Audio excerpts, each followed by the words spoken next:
insurer's home office? I mean, this statute has been in effect since 1941. The legislature and the ensuing over 54 years could have easily said, notice, period. They just provide notice. It didn't have to say notice to the insurer at its home office.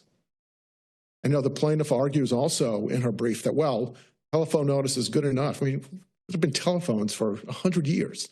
Counsel, I guess I'm struggling with, is your argument that the existence of the statute overrides the usual rules that would apply when you're analyzing a negligent misrepresentation claim?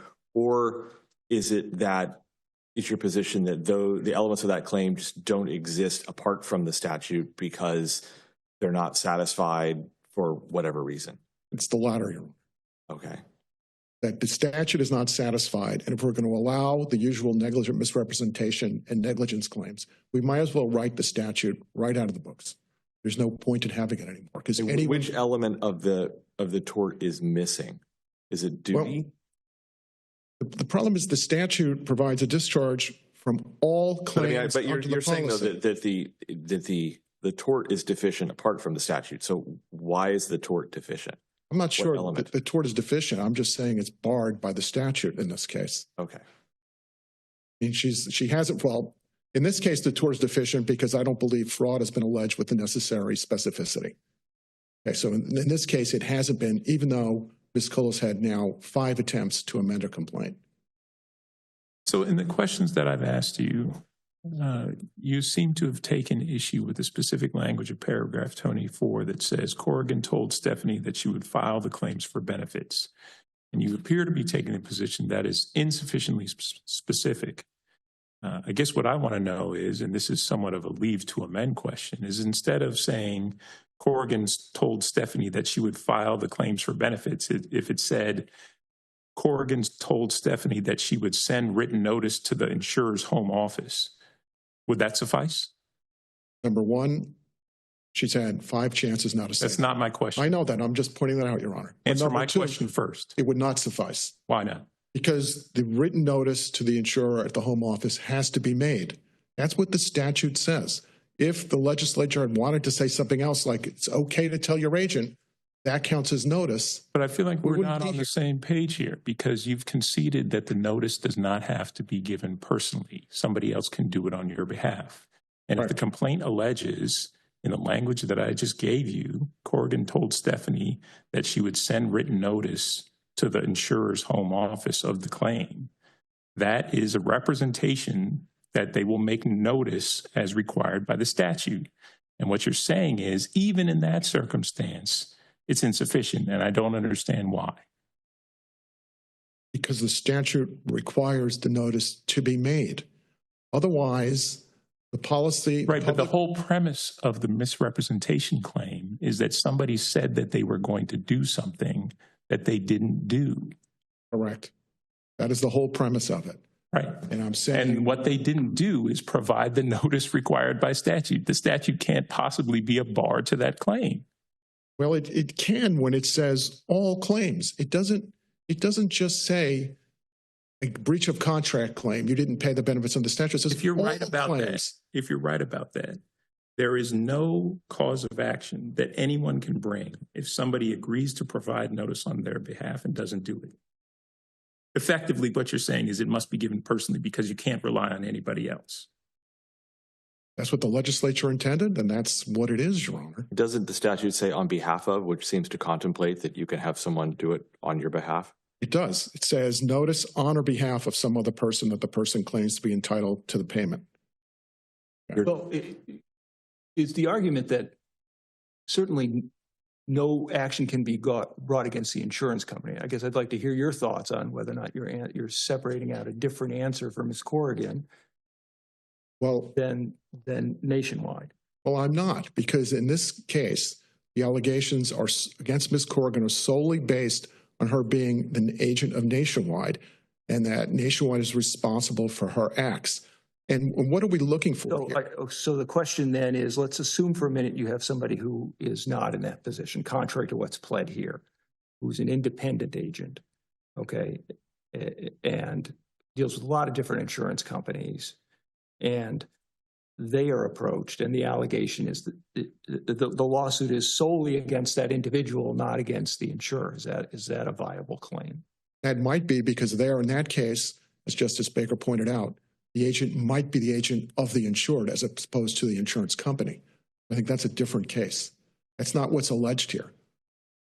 And the problem here is, you know, the legislature, as you pointed out, Your Honor, has a public policy. It's been in several cases, including by the California Supreme Court, to get these claims paid promptly. And that may result in some cases where someone feels they have been denied payment under the claim.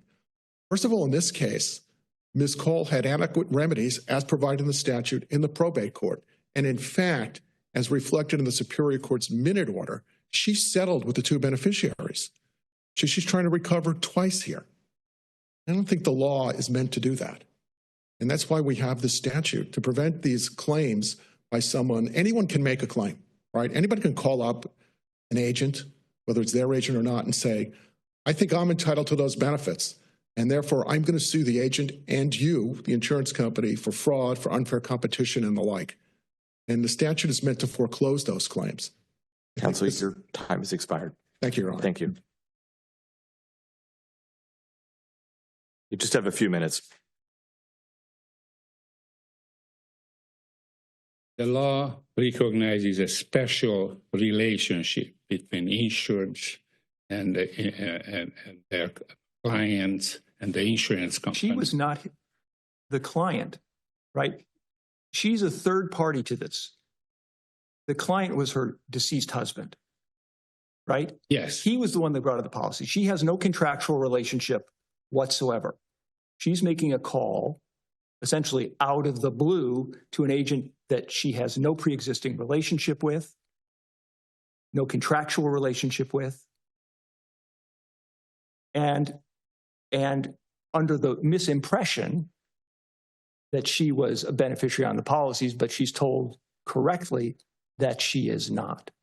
All right. So I'm struggling now with, contrary to what you've pled here, that there's some sort of special relationship between Ms. Corrigan and your client. What's the source of it? Just like defense counsel stated, all claims has to be made in written form to the headquarters. None of these claims were made in written form to the headquarters. My client made the claim for the two kids.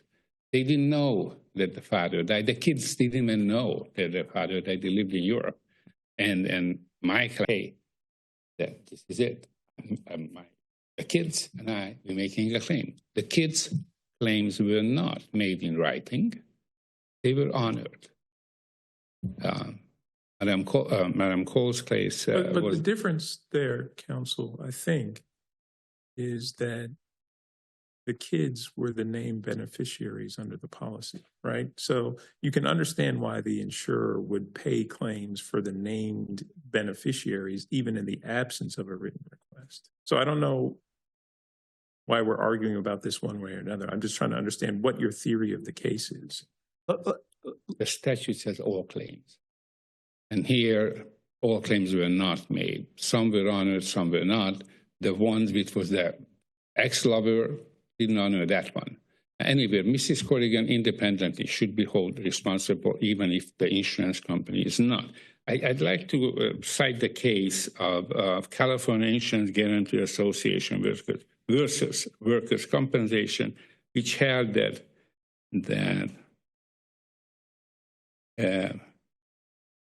misrepresentation or tortious conduct related to claims handling can give rise to responsibility for the insurance company. That's the 10 California 4th 988 12 Cal Reporter 2nd 848. This is the same case here. The misconduct of an insurance agent she can be held responsible, and her insurance company can be held responsible for misconduct. Also, is that a 10172 case? Is that a 10172 case? It was a insurance guarantee association who step into the shoes of an insurance company when they go bankrupt. The California SIGA, it was a SIGA claim, California Insurance Guarantee Association, who stepped into the shoe of an insurance company who went bankrupt. But it was a wrongdoing of a insurance agent working for the insurance company, and they held that they were liable for that wrongdoing, for lying to the patient. Just very briefly. Okay, counsel, your time has expired. Thank you. Please allow an amendment, at least a second amended complaint. Thank you so much. Thank you. Matter is submitted. Madam Clerk, has Ms. Levine checked in? Okay, she's in person. Okay, calling the matter of Levine versus Rodiger, matter B344011.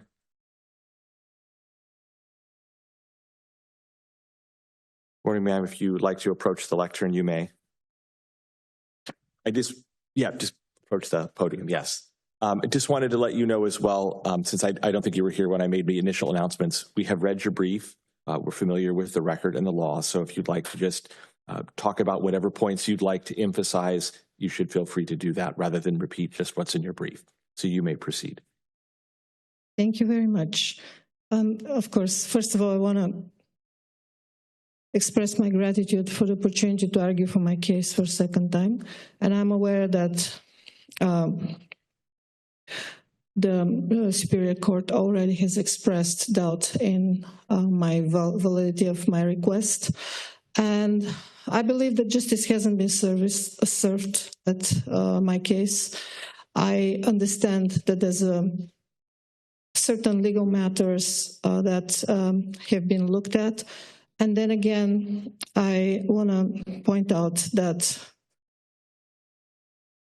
everything related to this case has come from a point that is very far away from the logic and rational thinking. Basically, before I married my soon-to-be ex-husband in 2003, I was very much in love with him. I listened to him. I trusted him.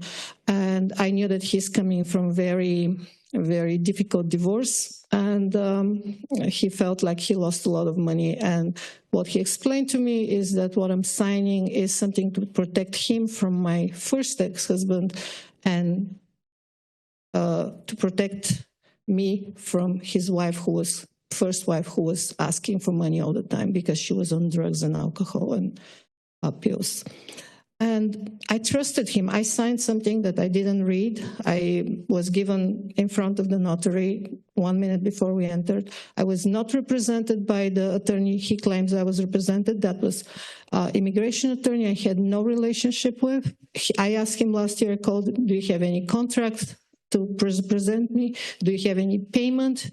He said, I don't have anything. It was too long ago. He was very offstandish and basically didn't want to deal with the fact that he signed something to basically continue the process towards getting my immigration case, his immigration attorney. And he wanted the fee for the immigration services, which I paid him a month after the wedding. And he was comfortable signing something that he's representing me, which wasn't true. And at that time, I was very, very naive, very innocent, very much in love. I can argue as somebody who studied psychology that people in love are on endorphins, high on endorphins, and don't think logically. My husband was keenly aware that I'm concerned with my immigration status because the first anniversary of the day we met, he took me on a surprise event, which turned out to be literally kidnapping. I missed my classes next day, and those were finals, the December 8, 2001. And I was about to lose my status. I was very scared. And he realized that he can use that as a weapon to scare me. And he did use it at the time of signing prenup and the next 3 years until I got an unconditional green card. He basically used every possible way to threaten me, abuse me, and control me and exploit me as whatever he needed for the next 20 years. Due to that abuse, actually, I'm very, very ill. There was an attack in September and October that made me even sicker. Right now, actually, I'm under care of 5 medical specialists that's scheduled for surgery, brain surgery. And I'm so sick that it's actually hard for me to stand in front of you, but I wanted to come and stand in front of you because basically he has been very crafty in exploiting the system, exploiting my feelings, exploiting my fears, and getting what he needed, which was basically a servant, a slave, babysitter, house cleaner. I mean, he turned me into not doormat, but the soil under the doormat, and I was there to serve his needs, and I wasn't a partner, I wasn't treated like a wife, and basically now I'm discarded on living on $625, which is about $20-something a day, and that's the cost of a parking in downtown LA. I explained that as much as I could because I've been really ill and the anxiety rush is so high that I don't get enough oxygen in my brain, and my heart has been damaged by it. And my brain obviously can't work properly, but signing this document shows that my brain doesn't work properly anyway.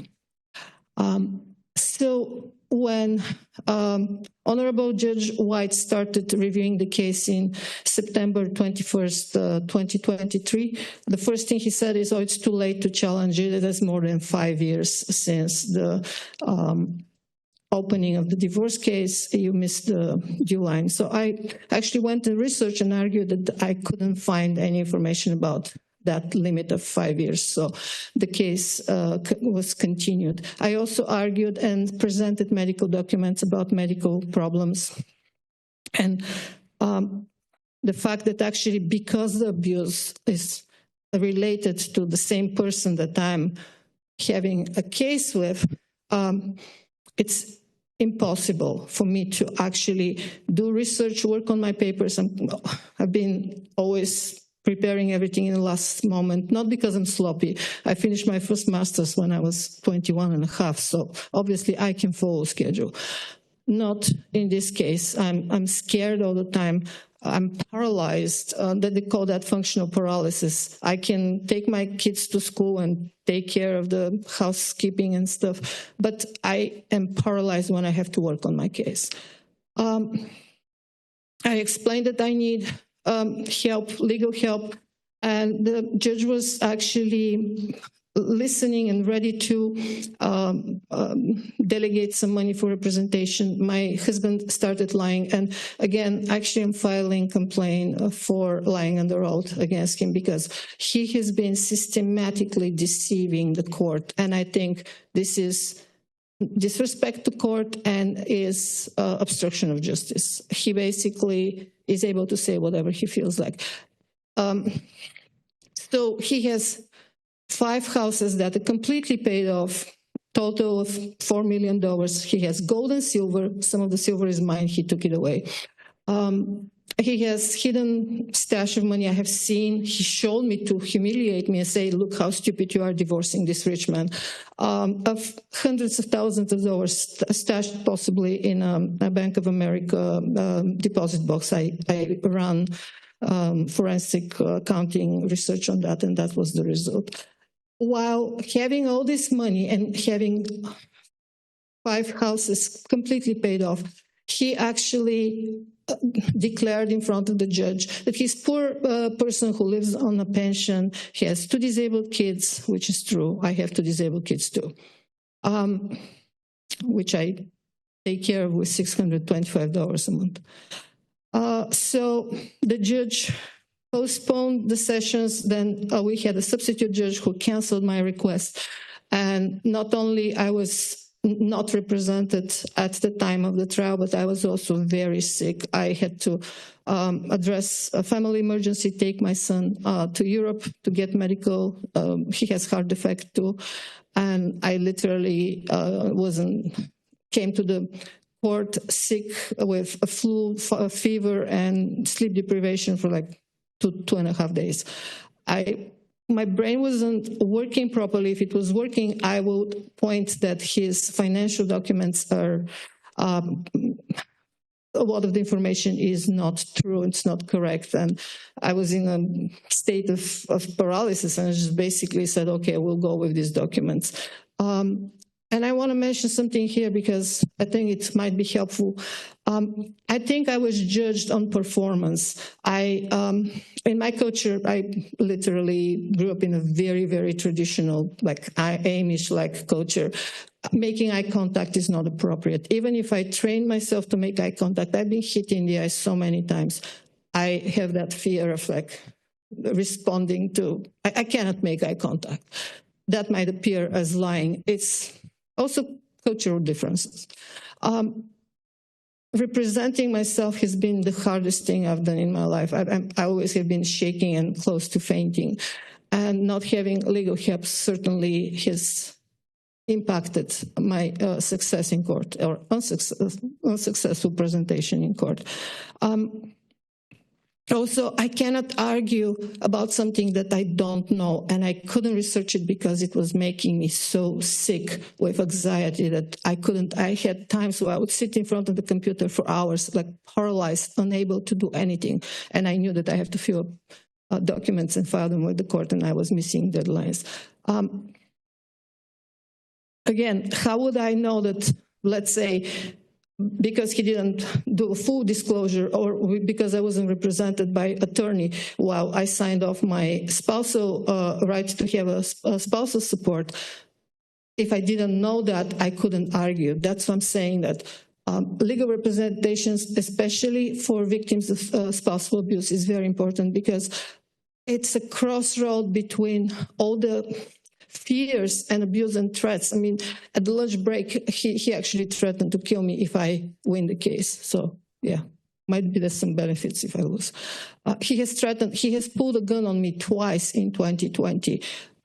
He had blocked my attempt to run away from the house countless times. On one of the occasions, he sliced my arm, and there were witnesses to that. Later, I mean, I ran to my sister's house, and babysitter and my brother-in-law saw me.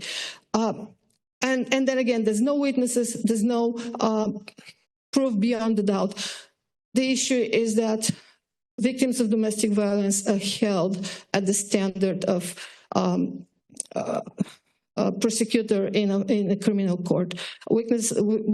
People who have been abused are very, very scared, very shaky, very just unable to process information, and unable to research, unable to represent themselves, and that actually works for the benefits of the perpetrators, of the abusers.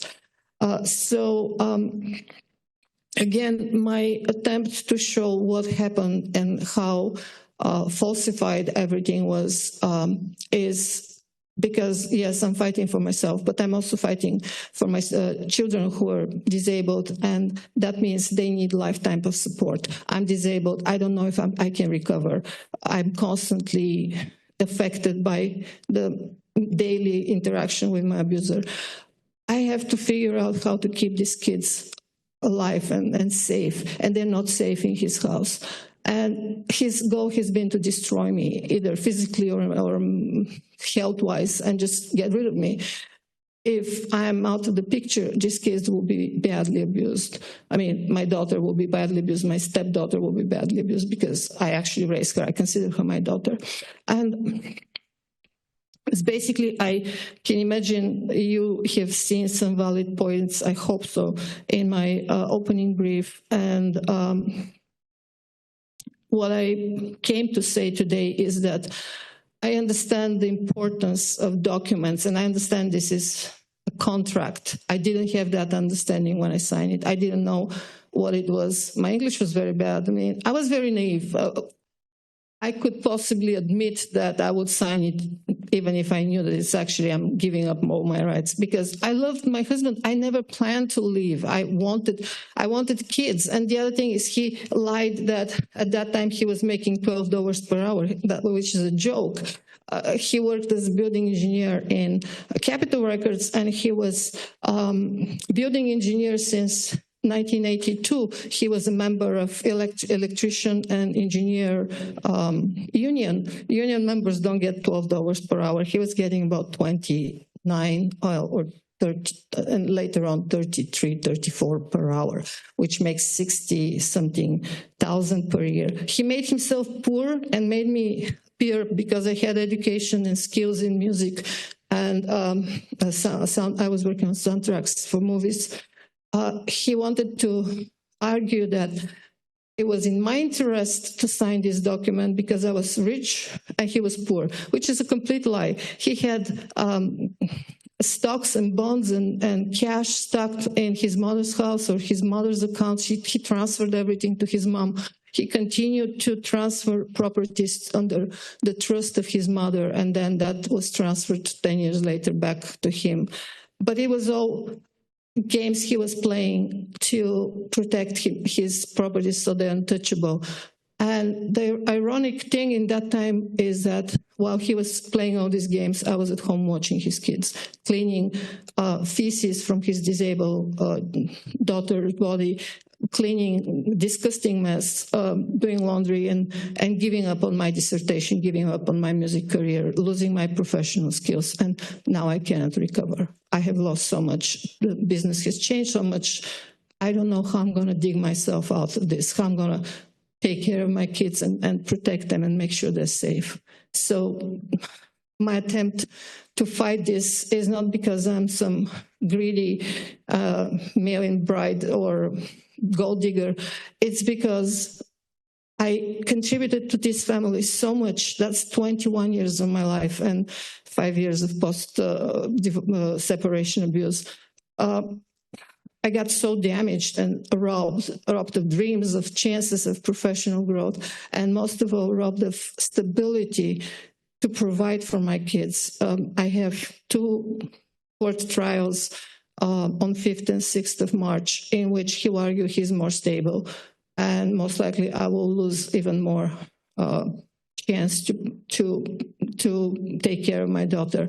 And he is stable only because I was next to him, helping him build a real estate empire, working like a day laborer, like a handyman, like a painter, like a cleaning lady. I developed irrigation system, 4 circles in his farm and 3 circles in his property in Tahunga. That property has 1 acre of land and 2 houses sitting on it. And he claimed that he couldn't pull loan out of it to give $5,000 for a lawyer for me. He has 47 gold coins stashed in the bank, or I don't know where.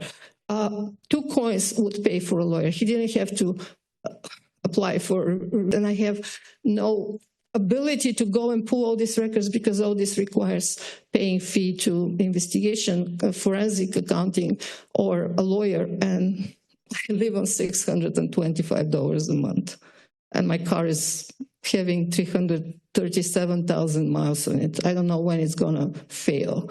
And I have to pay insurance and heat and electricity and food and clothes and toys and educational supplies for disabled kids.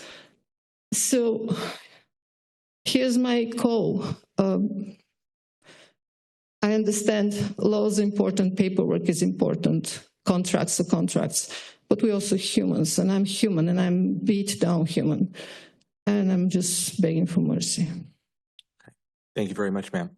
This matter is submitted. Thank you. You're all finished, yes. Thank you. The next matter up is Hurtado versus Jones. This is matter B345337.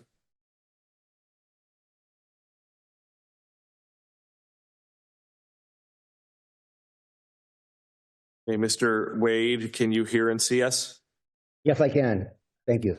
Okay, and Mr. Hurtado, you can hear and see us? Yes, sir. Okay, Mr. Wade, you've asked for 15 minutes. How much time would you like to reserve, if any, for rebuttal? I'd like to reserve 5 minutes. Minutes. Okay, you may proceed when you're ready. Okay, we vehemently believe that this decision made by the lower court should be overturned. And the main reason has to do with the cases that we cited. The record as a whole does not contain substantial evidence from which a reasonable trier of fact could conclude that the disputed facts occurred with high probability. And in the case of conservatorship of OB and Henry Angelina P, those cases make clear that high probability means no substantial doubt. So here, with regard to the code 527.6, it required my client to have engaged in a course of conduct or a pattern of behavior that seriously annoyed, harassed the other side. And the evidence just wasn't there. And more troubling to us. Counsel, can I just add, I want to make sure I understand your argument. Is it your argument that the testimony of Mr. Hurtado alone can't satisfy the clear and convincing standard, or is your argument that even if we accept that testimony is true, it doesn't qualify as the course of conduct that satisfies the definition of harassment? I'm really saying both, and this is why I'm saying both. Because the record is clear that a lot of the conduct attributed to my client was for a legitimate purpose. And I do believe that even if you believe it's true what the respondent had said, that conduct cannot have been used to justify the order issued. So secondly, to answer your second part of the question, with regard to just allegations coming out of the respondent's mouth that are rebutted and does not show a high probability that the allegation is true, I believe that based on the conservatorship of OP and Henry Angelina P, that's not high probability. Not particularly when you have my client rebutting those allegations and you don't have any other corroboration whatsoever. So it seems here to me then a party can just allege not one, but let's say 10 different allegations.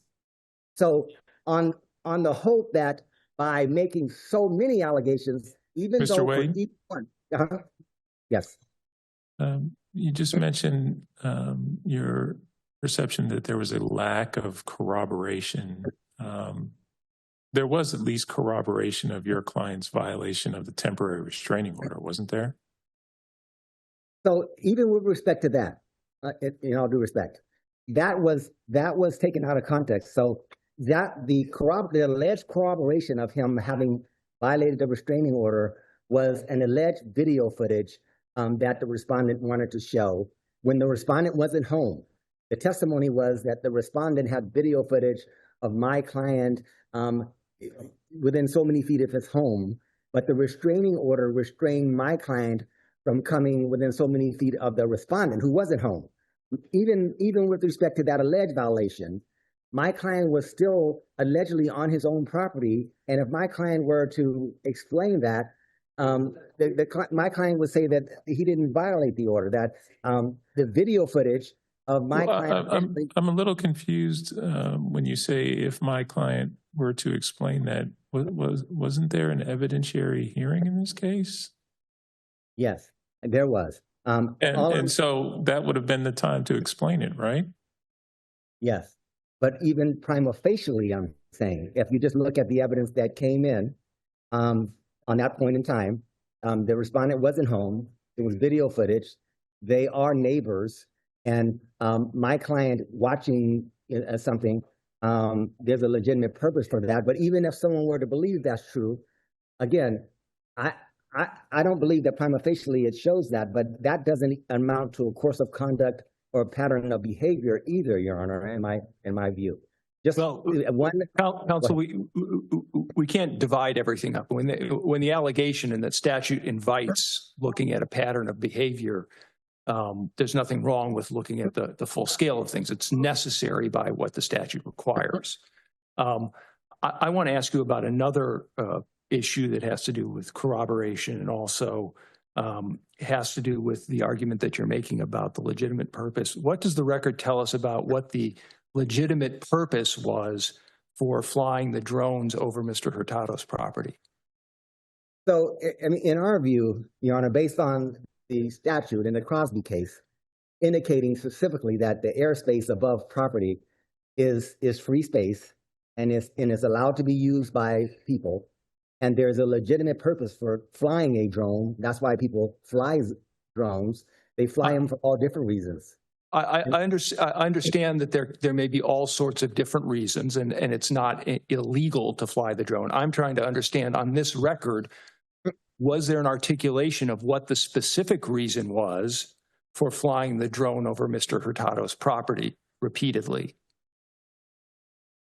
So I just want to clarify respectfully that I don't believe that there was testimony that my client flew the drone repeatedly, particularly that was of high probability. I understand. What about the video and the court's acceptance and comment on the audio that he heard on the video, where he heard your client telling Mr. Hurtado in a conversation, "I'll fly the drone again, if you're home tomorrow, I'll fly it."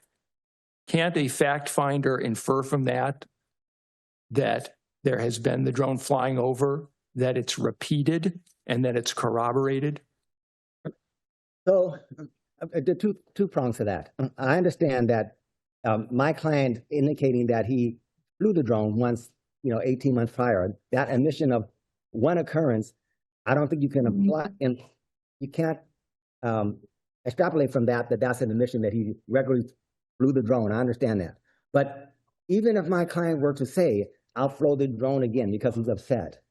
I mean, if flying... Well, not only that, can you address, "I'll fly the drone again if you're home tomorrow"?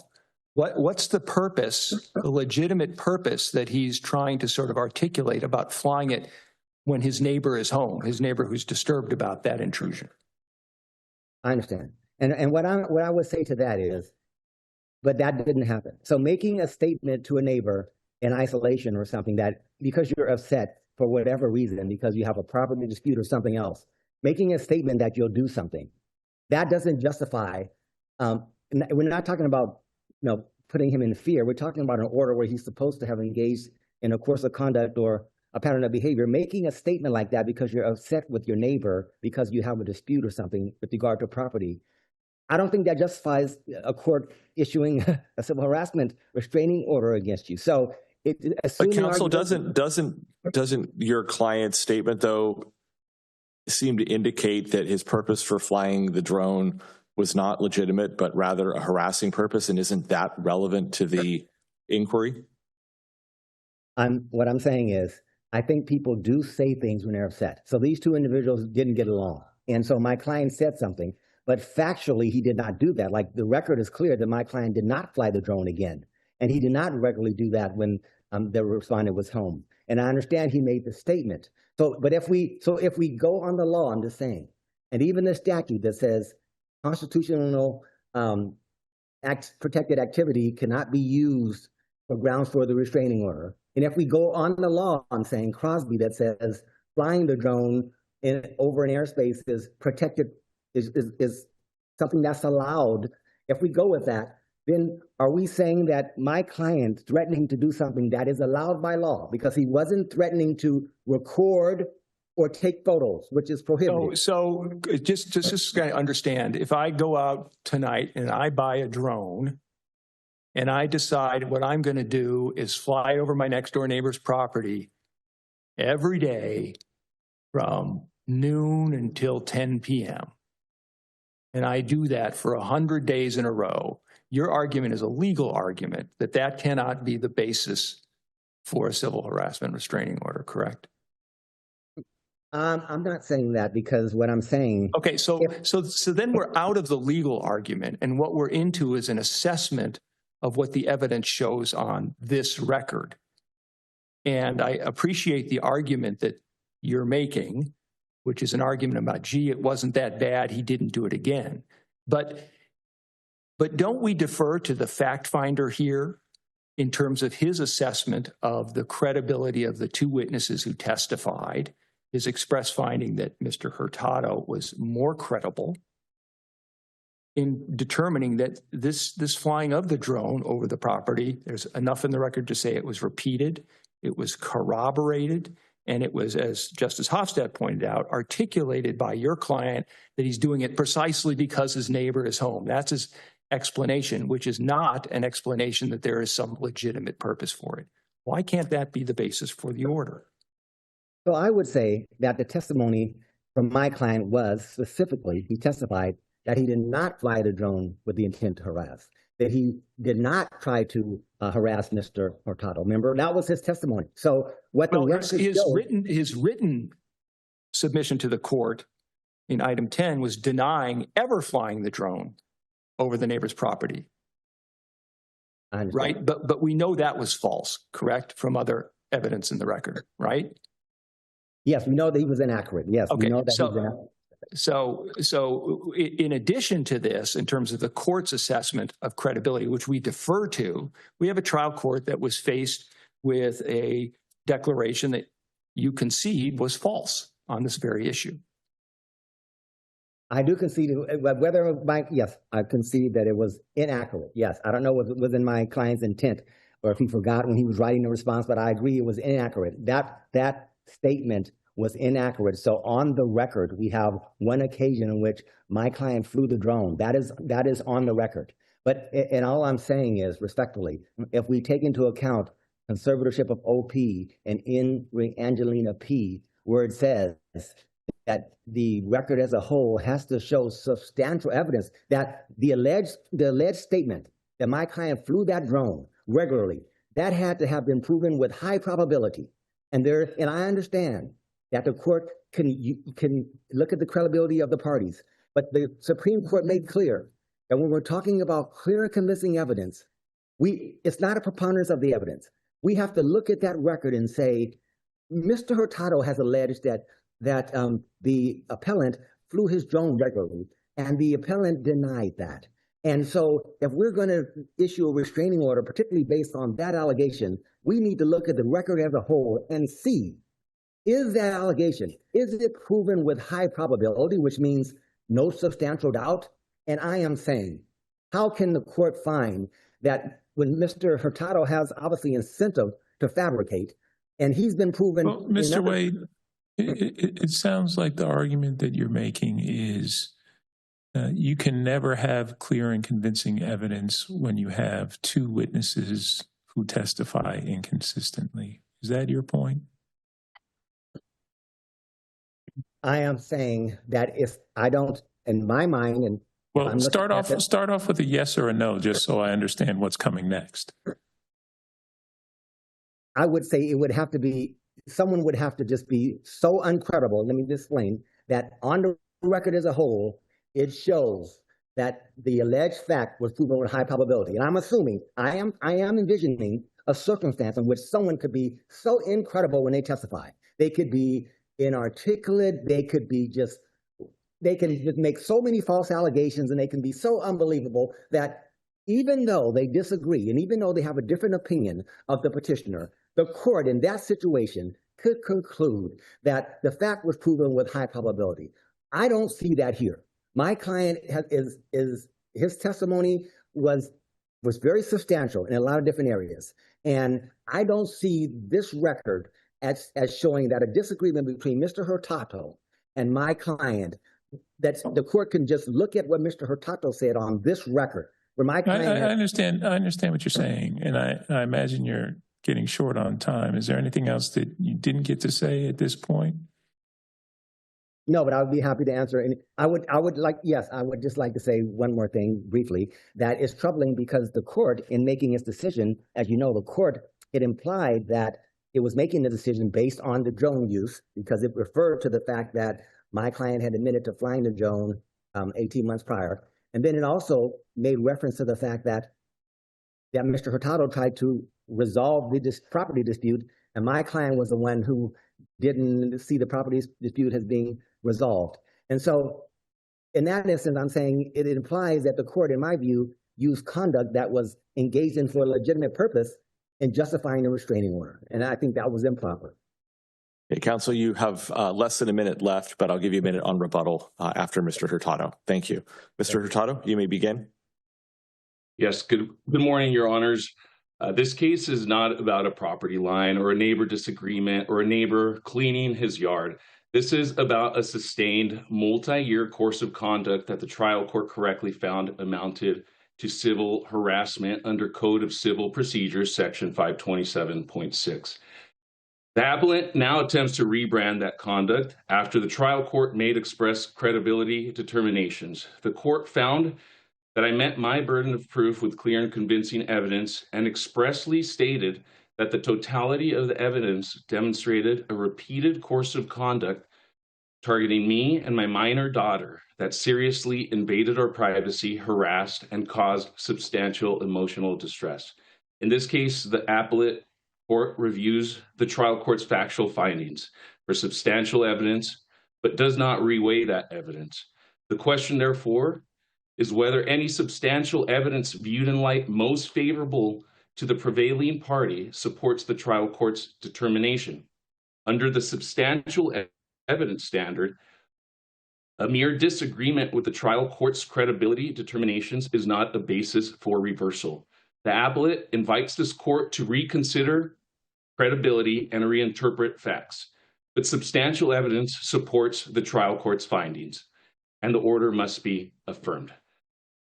With consideration to the evidence as well as the course of conduct, the trial court was required to find, by clear and convincing evidence, a course of conduct that served no legitimate purpose that would cause a reasonable person substantial distress and that actually caused substantial emotional distress.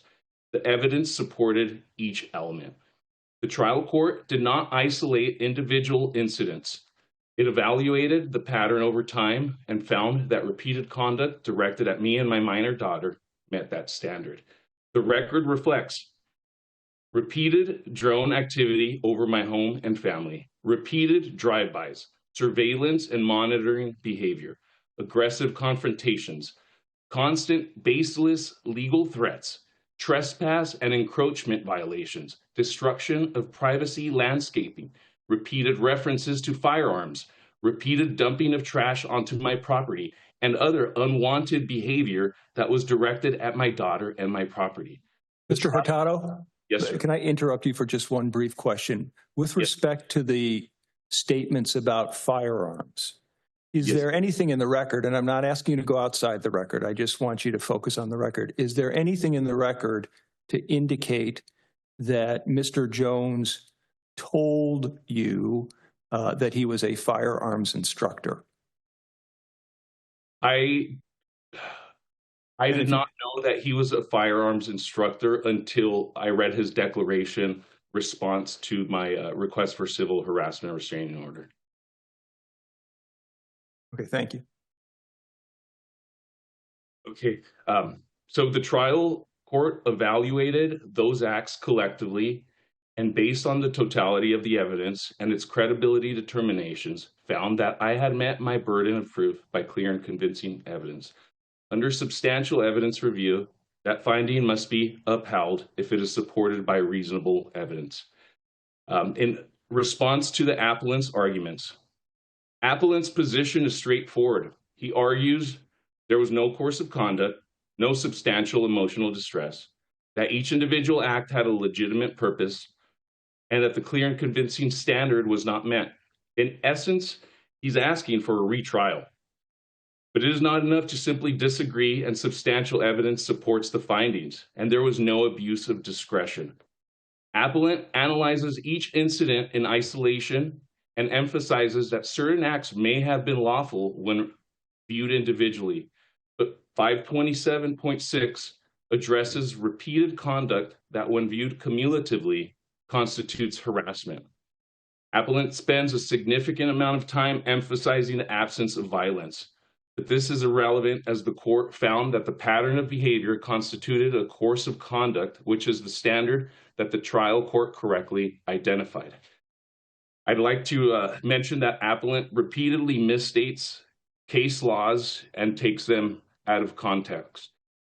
For instance, The appellant's reply brief consistently states that the appellant has a constitutional right to fly his drone in any airspace, including private property, and that constitutional activities are protected. He cites Title 49, United States Code Section 40103, and United States versus Cosby, which that case law was a 1946 case regarding military aircraft over private property, which interestingly enough, in fact, held that flight so low as to disturb the enjoyment and peace of one's own property constitutes a taking. Furthermore, United States Code 40103 establishes federal and regulatory authority of airspace and does not immunize from trespass laws, invasion of privacy laws, peeping Tom laws, or unauthorized flights near airports. As I stated in the record during the trial court, my house is 1.6 miles from Brackett Airport, which is a Class D airport, and unauthorized flights of drones without FAA authorization is technically illegal.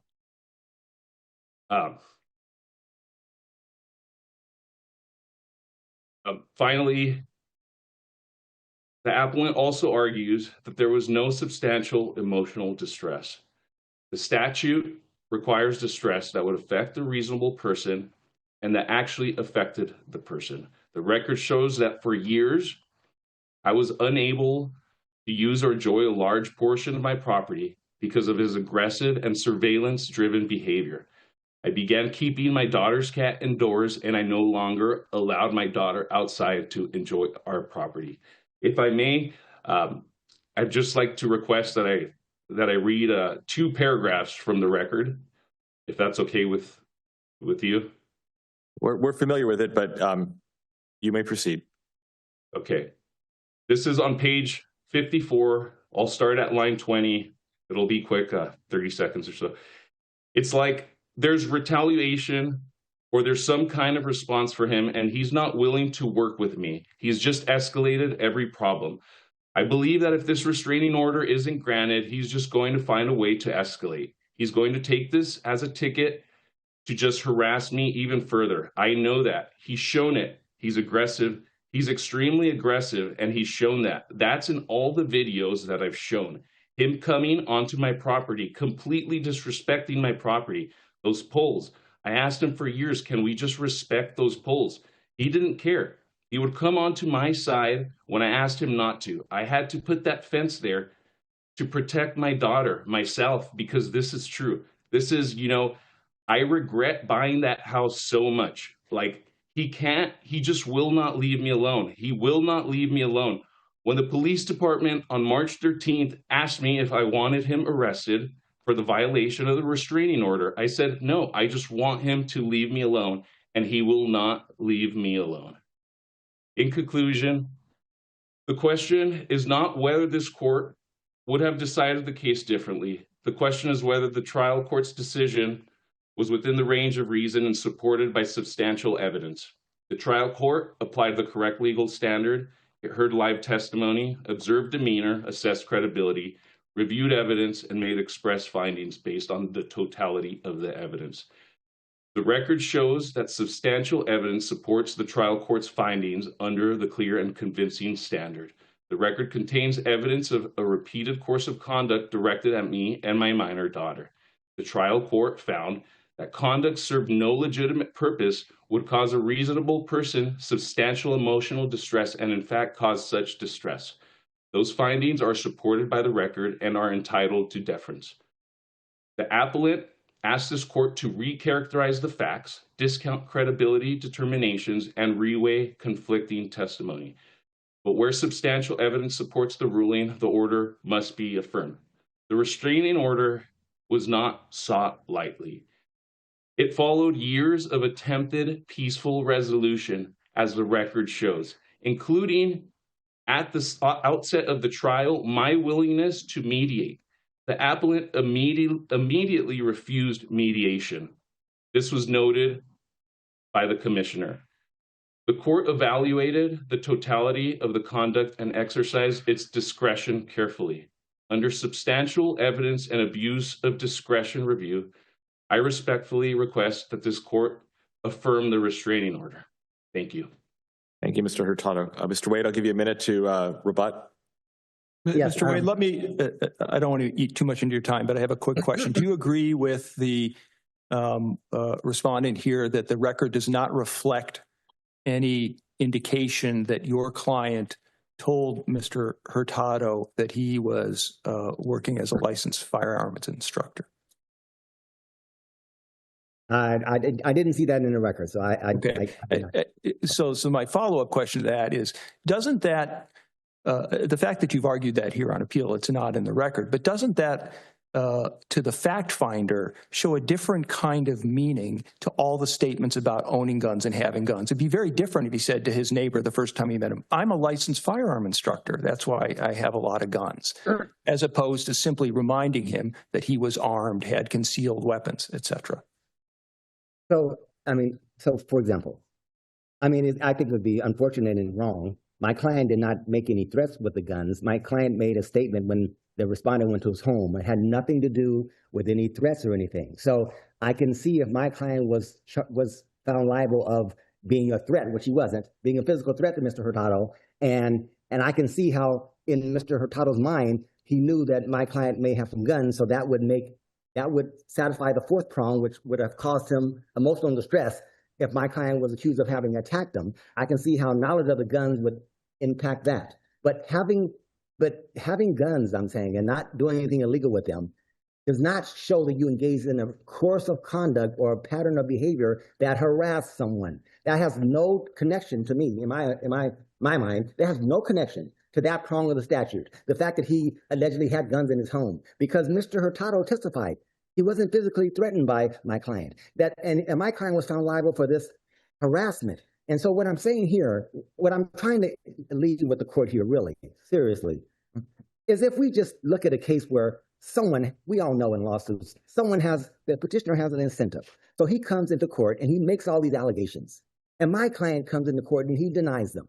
So are we just blurring the line between preponderance of the evidence and clear and convincing? Are we just ignoring the statute which says the facts have to have been proven with high probability? Because if we're just saying the court had discretionary power or the power to look at the credibility of the parties, then we're just obliterating the line of clear and convincing evidence under that auspices by just saying it's the court's view. And I'm saying here, if we really do have a standard of clear and convincing evidence, if we're really serious about that, then why aren't we looking at the record as a whole to see that in each disputed fact, was it proven by a high probability, or was it just proven by Mr. Hurtado making an allegation that was denied by my client? And my client is not such a person where you can look at his testimony and look at the record and say he's just totally, based on a reasonable fact finder, that every reasonable fact finder would find that he's so incredible that we have to just, we can, like you were asking me, Your Honor, we can go and say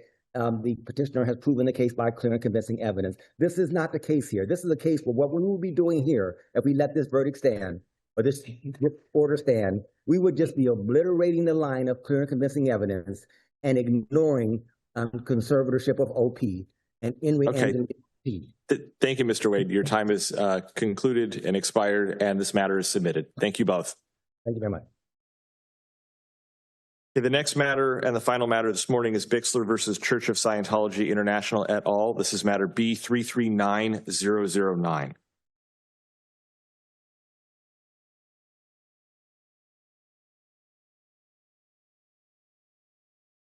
Good morning, Mr. Rosen. You've asked for 30 minutes. How much time would you like to reserve for rebuttal? 10 minutes, please, Your Honor. You may proceed when you're ready. Subject, of course, to the court's questions, I'd like to just give a brief roadmap of the 3 points I'd like to discuss.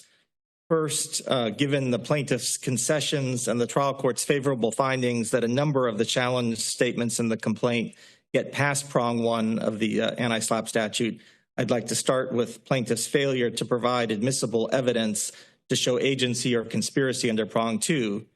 Second, I'll go back and address why the trial court erred in finding the other remaining allegations challenged in the complaint did not pass prong 1. And finally, time permitting, I'll address some of the other prong two arguments that we raised. So I appreciate the roadmap, but naturally, having heard the roadmap, I want to throw you off what you intend. That is your to, job. Proceed. And in particular, I wonder if you could address the gold social media posts and tell me why you think those are protected activity and how they contributed to the public debate. Well, I think for purposes of prong one, where we sort of accept and look to the allegations in the complaint, I think Ms. Gold was engaging in a debate of sorts with one of the plaintiffs, discussing the issue of whether Mr. Masterson was or was not guilty of the crimes he was charged with. When you say of sorts, that to me sort of reveals that maybe you have some aspects of the social media posts that you're not even confident you would say contributed to the public debate. And let me give you a specific example, right? So I think that there's, if I'm remembering right, a social media post about BIXLER's children going to be taken away, drugged, and raped. And I'm just wondering how you think that contributed to the public debate.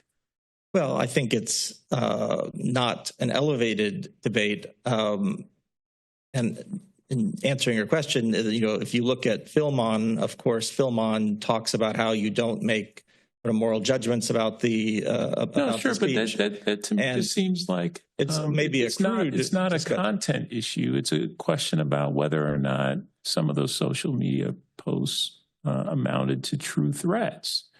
Right? I mean, true threats aren't always "I'm going to kill you." True threats, I think, can be, the mafia guy who walks into the shop and says, "A nice shop you got here. Be ashamed that if anything happened to it." Right? And so why isn't some of these social media posts appropriately seen through the lens of true threats, such that they're not entitled to protection at all?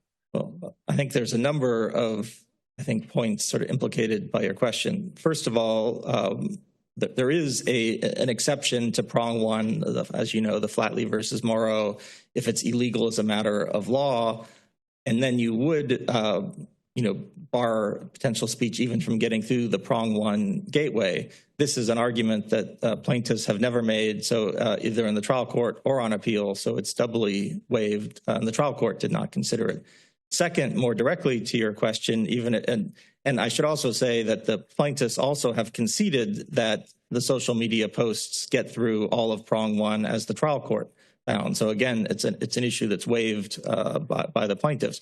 But on the merits of Your Honor's question, I think it also gets through because to the extent that it may be or may not be a true threat by Ms. Gold, that would be a prong two question in a lawsuit against Ms. Gold, or if there was any evidence, which there isn't, that connects Ms. Gold to my clients in some form of conspiracy. We don't even, I'm not even sure who Ms. Gold is. I guess the other way of asking my question is, can a true threat ever contribute to the public debate such that it can be considered protected conduct under Philmon?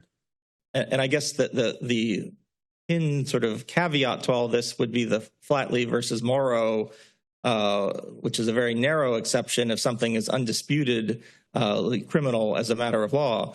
But short of the Flatley versus Morrow point, what Philmon teaches is that you don't look at whether something is societally good or bad. You don't make a moral judgment about the speech. You only look at whether it is in somehow connected to and advances the discussion in whatever direction. Let me just ask you one more, just to make sure I understand what your view is, because I don't want to monopolize your time, and you did have a nice roadmap.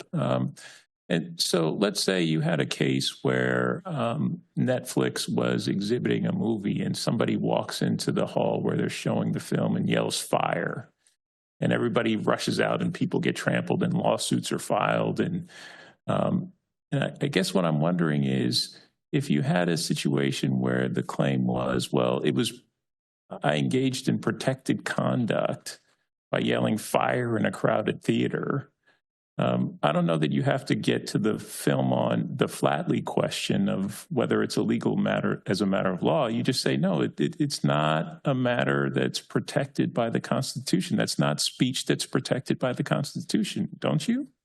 Well, there's a couple things, again, I think interrelated with your question. While prong one of the anti-SLAPP statute is often coextensive with the First Amendment, it is not completely coextensive. So there are situations both directions where something might be First Amendment activity that doesn't fit within one of the E4 categories. What the cases from Navalier on have said is you look at the definitional focus of the anti-SLAPP statute and you do not, you just to see whether the challenged speech fits within one of the E4 categories. In your hypothetical of fire at a Netflix show, I don't see how that has any relationship whatsoever to the movie. If someone had the theory would be like, I disagree with the premise of the movie. You can pick whatever political topic du jour you want. It could be about, war powers. It can be about the Me Too movement, or whatever it is. But people don't want other people to watch the movie, so they walk in and they say that. I mean, what I'm really trying to explore is, I think I'm wondering if there are certain statements that are outside the scope of the First Amendment, and because E4 seems concerned with constitutionally protected conduct, constitutionally protected speech, whether those kind of statements even get past the prong one inquiry. So I think sort of two observations to that question. One is I would point to the Supreme Court's Geiser versus Coons decision, which was, as you'll recall, the protests at the private home of an individual in a company that the protesters were not happy with. And what the court reminded us is that, in its conclusion, is that speech is often provocative and challenging, but our legal tradition recognizes the importance of speech and other expressive activity, even when, perhaps especially when, it is uncomfortable or inconvenient. The legislature enacted the anti-SLAPP statute to safeguard that tradition against those who would use the judicial process to chill speech they oppose. The second observation I have to your question is that there is a very narrow device that does exactly what you are suggesting, which is the Supreme Court's Flatley versus Morrow exception. Again, not argued by any party, and I think doubly waived. But in Flatley, the Supreme Court said, in this very narrow situation of speech that is illegal as a matter of law, we will find that it is outside the protection even of prong one of the anti-SLAPP statute. While Ms. Gold's, whoever she might be, social media posts might be distasteful and make people uncomfortable, there's no suggestion, and I don't think there is any, that they're illegal as a matter of law. To the extent that there would be admissible evidence on prong two in a lawsuit against Ms. Gold, the anti-SLAPP motion may very well have to be denied in that situation because, as you suggest, there might be evidence that it was a threat, or that it was or at least disputed facts that a trier of fact could reach that conclusion. Let me just make sure I understand. So, if I take the position that it's arguable either way that what Gold said is a true threat, your position is, apart from waiver issue, that prong one is satisfied because it's an arguable issue. It's not a true threat, it's not illegal as a matter of law. It's not conceded. So then we get to step two, and because it goes, could be interpreted either way, that is ostensibly that's established minimal merit, if I see it that way. And then, as I'm understanding your argument, to sort of move to the next step of your outline, maybe, that your position is, even if it's arguably a true threat, your concern is that there's no link between Gold and your clients. Is that correct? Correct. And I guess the slight modification I would make to the end of your first characterization, when you said that I was agreeing that there would be minimal merit, it would be on the premise of what I'm finding. Right. It'll be minimal merit in a lawsuit against Ms. Gold. Okay. But then your second point is exactly what our point is that whether you look at agency, which plaintiffs have now given up, I think correctly, or conspiracy, which again is waived, but also there's no admissible evidence of conspiracy under prong 2. And again, I think it's important to note that the appellants here in their anti-SLAPP motion took a very careful, measured approach. They only challenged 14 paragraphs out of 297, even though, as respect to many other paragraphs, they feel they're false. But that debate has to be for another time with another motion. Can you tell me what standard you would have us follow? Like, this is obviously not a case where the church, has a written contract with Gold saying, we're co-conspirators, please, we're responsible for anything that you decide to post about our organization. That would clearly be evidence of a conspiracy and coordination. Otherwise, we're allowed to look at sort of, I think, the full totality of the circumstances to see whether we can infer any sort of conspiratorial movement in the same direction. Is there a standard on which you would advocate that we apply to determine how much evidence is sufficient evidence to satisfy the minimal merit standard when you're trying to establish that the acts of one is part of a conspiracy with another? Well, I will answer that in two ways. Okay.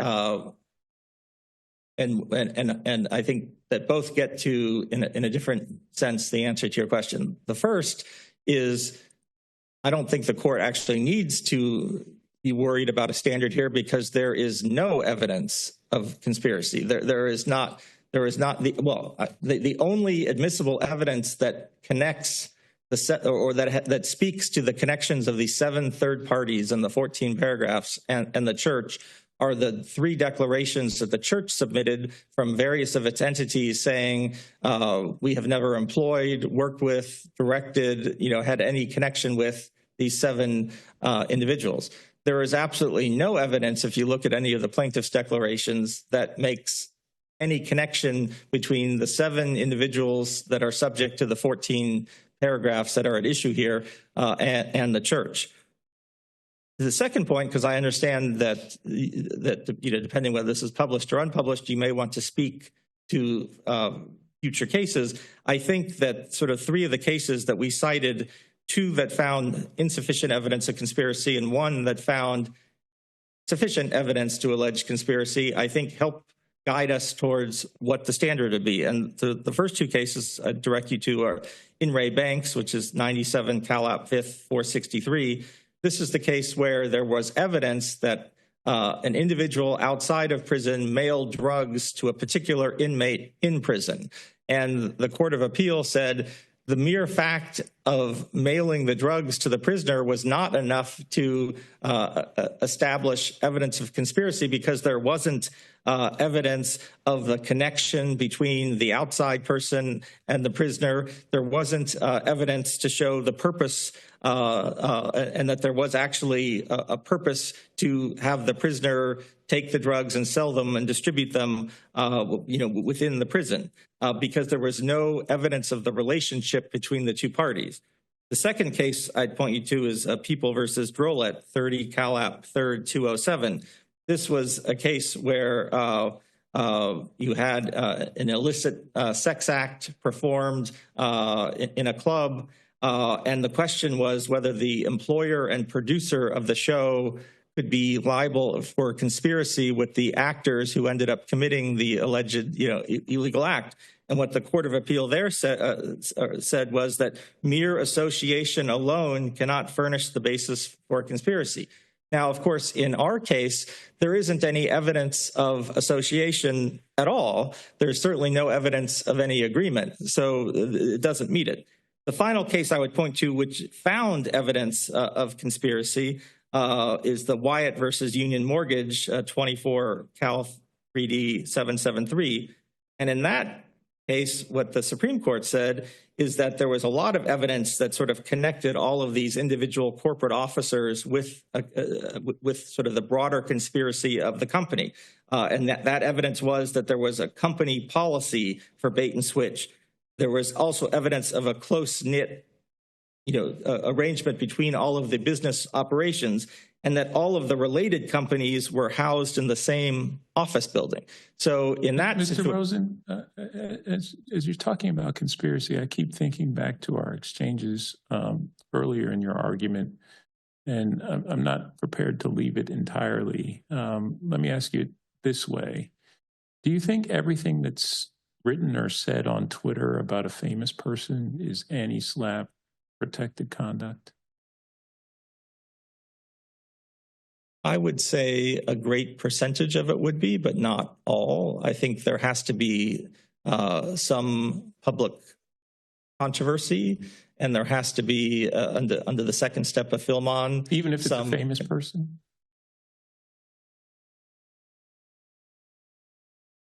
I think it's. I think it would be difficult to say that it wouldn't. Let me give you. I guess I could conceive of potentially very narrow circumstances where it might not be. So let me give you a specific target to shoot at. Right. So somebody goes on Twitter, and it's one of these people that's just fixated with celebrities and says, "I'm coming to your house to kill you."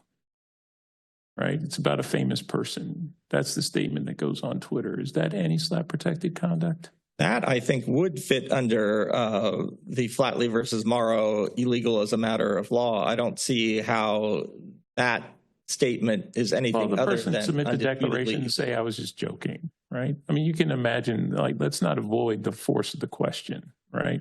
And in that situation, to follow on your hypothetical, that might be enough to take it out of Flatley because it has to be undisputed, but would under prong 2, I think, immediately lead to a denial of the anti-SLAPP motion. And I think but I want to focus on prong 1. In other words, I want you to wrestle with the question of, is there some statements that can be made about a famous person that qualify as threats? And because they qualify as threats, they don't merit statutory protection because we're not in the business, in the First Amendment business, of protecting against true threats to people. So I think under your hypothetical, without knowing who the celebrity was or what the underlying, debate or concern about that celebrity, that particular hypothetical could be a situation where it didn't advance discussion on any matter of public concern, without. So I think that's right. I think that's a sensible answer. But now related back to this case and the facts about the goalposts, and in particular, I think, the hardest one for you may be the one about her kid's going to get taken away and drugged and raped, and how is that contributing to the public debate? So I think there again, it's crude language, but I think it's the underlying speech. Well, let me take a step back and then I will get back in and directly answer the question, because I want to pick up on a point you made in the prior iteration of the hypothetical, where you said that we're not in the business of, I think, protecting speech that is the type of true threats. I think that while prong 1 and prong 2 are each separate inquiries, I think it's wrong to say that you are protecting speech just because it gets through prong 1. If that speech is knocked out on prong 2, you're not protecting the speech. You're having the motion be denied. So I think you do have to look at the statutory framework as a whole. You're putting somebody to the burden of defending against the motion when they shouldn't have to. I suppose. But in particular to the Gold comment here, while it may not be a statement that any of us would make on social media, it is speech about an issue of public debate, in that Ms. BIXLER had accused Mr. Masterson of rape. There was much discussion about whether those allegations were true or not. There were arguments people making on both sides in the discussion, some more elevated, some less elevated. But Philmon and Geiser and other cases teach us that we're not here on prong 1 to judge, is this the type of speech that, that you could write, in an essay to get into Harvard or something like that, or at a court of appeal argument. The question is, does it relate to and does it advance the particular discussion on an issue? This speech, crude that it may be, advanced the discussion about whether Ms. BIXLER was telling the truth about a matter of great public debate. And so it may be distasteful. It may not be speech that we would engage in, but it does, I think, get through the first prong of the anti-SLAPP statute. If it truly, and as I said, I think in response to either your question or Justice Hofstadt's question earlier, lawsuit against Ms. Gold might have trouble on prong 2 because there might be evidence that it is more of a threat or at least a disputed fact. But the prong 2 analysis here is different because the plaintiff is not suing Ms. Gold for the speech. She and they are suing. No, I understand that. The church. That's why I was focused on prong 1, not prong 2. And I think I'd be remiss. Obviously, the discussion on the Ms. Gold posts are important, but there are, of course, numerous other paragraphs at issue too. That we just to let you know, Mr. Rosen, you've got about 8.5 minutes left. So you're into your rebuttal time. Use it however you want. Just want to give you a heads up. I'm fine, unless obviously I'm here to answer your questions. I'm happy to save the rest for rebuttal unless you have any questions, which of course I'm happy to answer. Thank you, Mr. Rosen.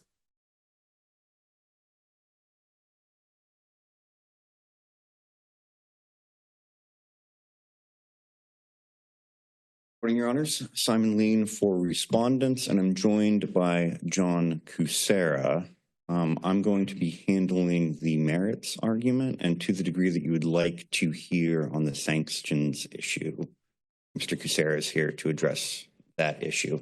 We will split that up however you would like. I think we would prefer that you focus on the merits. Would you like to hear from me first? Would you? Please. Okay.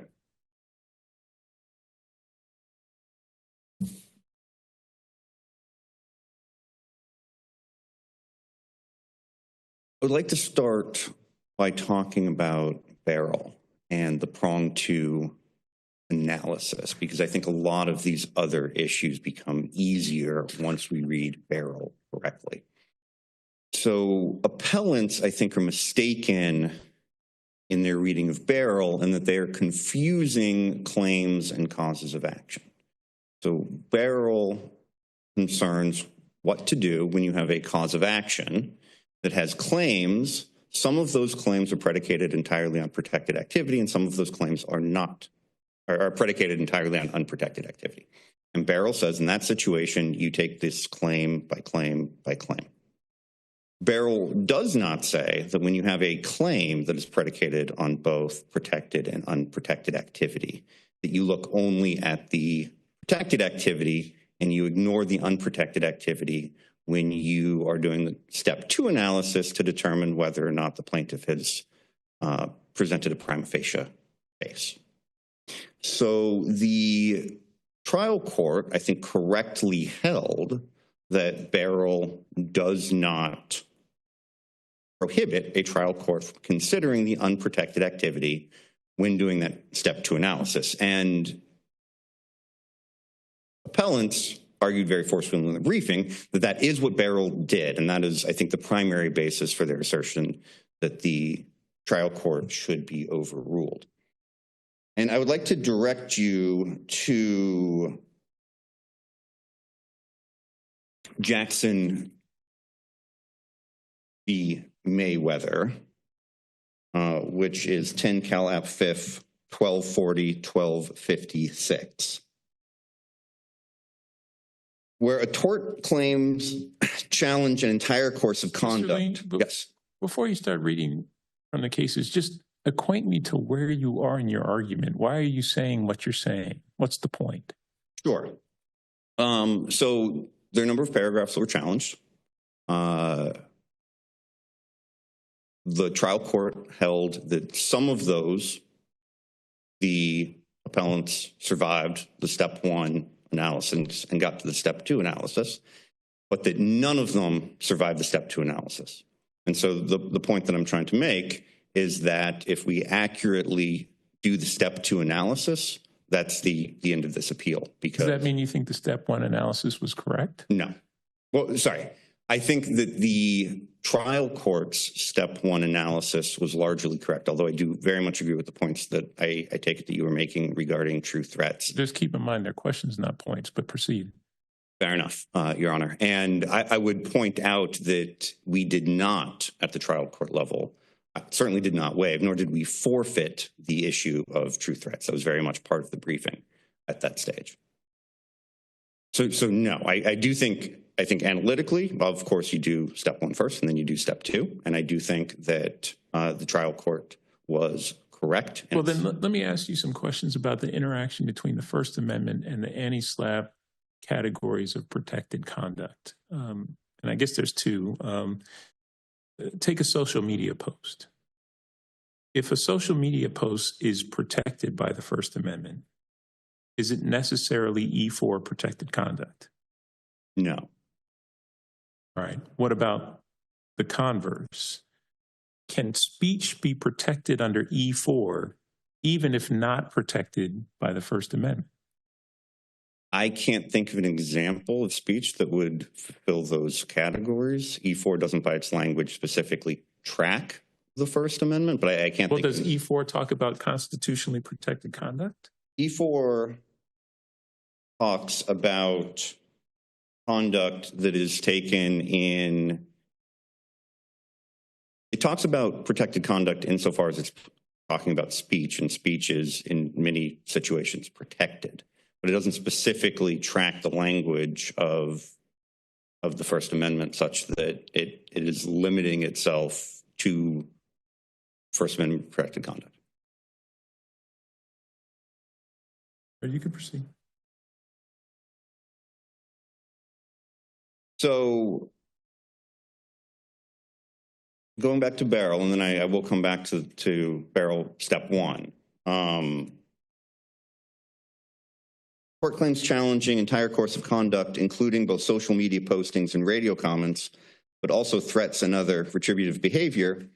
In evaluating the plaintiff's probability of prevailing on those claims, the court would necessarily look at the evidence concerning the entire range of alleged misconduct, not simply the protected activity. And I think that in addition to being the law in California, I think that this is necessitated by understanding what the impact would be if that was not how this had to work. So in this case, and in cases generally, you have claims that involve courses of conduct. If Beryl worked the way that appellants would have you believe that Beryl works, what you would do in an anti-SLAPP motion is that you would look at the protected activity only, and if that protected activity did not constitute a course of conduct, then the allegations of that activity would be stricken. And then you would have a demurrer in which you look only at the remaining allegations of course of conduct. And if those do not establish a course of conduct, then the demurrer would be sustained. And so you would have situations in which you've got allegations of two predicate acts constituting a course of conduct, one of which is protected, one of which is not protected. The protected activity does not survive an anti-SLAPP motion, and then you no longer have a course of conduct, and so you do not survive a demurrer. And I think that once we understand that it was perfectly appropriate for the trial court to look at all of the allegations in that Beryl step 2 analysis and not merely. But I think it's going to be more helpful if you speak concretely, right? Like you have claims. Like, why are we talking about this at such an abstract level? Talk about it specifically. You can talk about the food truck. You can talk about the gold social media post. You can talk about the contact of the reporter. But tell me specifically what you think changes when you have the understanding of claims in Baral that you apparently do. Of course, Your Honor. So I think the first set of claims that are going to be very relevant here are the background claims about the agreement that the defendants have entered into to engage in retributive conduct when people go to the police. So both the allegations in the complaint and then the paragraphs in the declarations describe the background agreement, the background policy that the defendants have entered into to go after people who go to the police or go public with allegations of misconduct by members of the church. Is that the evidence of coordinated behavior and conspiracy that you're relying on to show that Gold's acts are part of a conspiracy? It is the first step of that. We're not relying entirely upon that, but I do think that it's relevant. And what evidence are you relying on to, as evidence to satisfy the minimal merit burden, assuming that we feel that Gold's posts get to step 2? So, how are you tying whatever Gold is posting to the church? So I will answer that question in one moment, Your Honor. But I don't think that the question is whether Gold's post or any other particular allegation is prima facie evidence of the tort that we're alleging. I think the question is, have we presented prima facie evidence of that tort? Well, I mean, you have to look at the link between the defendant and the conduct. I know you don't. I know Spencer says we don't look at that at step 1, but step 2 has, for instance, the food truck posts. We don't know. There's no evidence of specifically who posted the negative reviews of the food truck post. I mean, how do we know that it's not me who did that? I mean, what is the evidence that someone associated with the church or in conspiracy with the church posted those negative reviews? So I think it is the following. There's evidence that the church and members of the church have entered into an agreement to engage in retributive behavior. And there's evidence that that a course of conduct of retributive behavior began when my clients went to the police. I mean, that seems to be saying that anyone who joins the church sort of signs on to this conspiracy going forward. But going back to my hypo, if we don't know who signed, who posted the negative reviews for the food truck, how do we know they're even members of the church? So I think that there's certain... Is it just because they're negative? I mean, to me, that seems very separated from the focus of the main lawsuit, which is the whole Masterson issue. So please explain. Yes, John. So I think it's the temporal relation that they began happening after the conduct that the church has agreed right, but to. You have to know how this sounds. It sounds like you're articulating a theory that anything that bad happening to my clients after they went to the police is necessarily the fault of the church, right? My alarm didn't go off and I missed my meeting. Well, the church must have tampered with my alarm, right? It can't be the case that all you have to do is say the church goes after people. And so therefore, as soon as we went to the police, anything bad that happened to us after the fact is the responsibility of the church. Or is that your position? No, that's absolutely not my position, Your Honor. And at trial, a different level of proof would be required to hold them liable for a particular statement or course of conduct.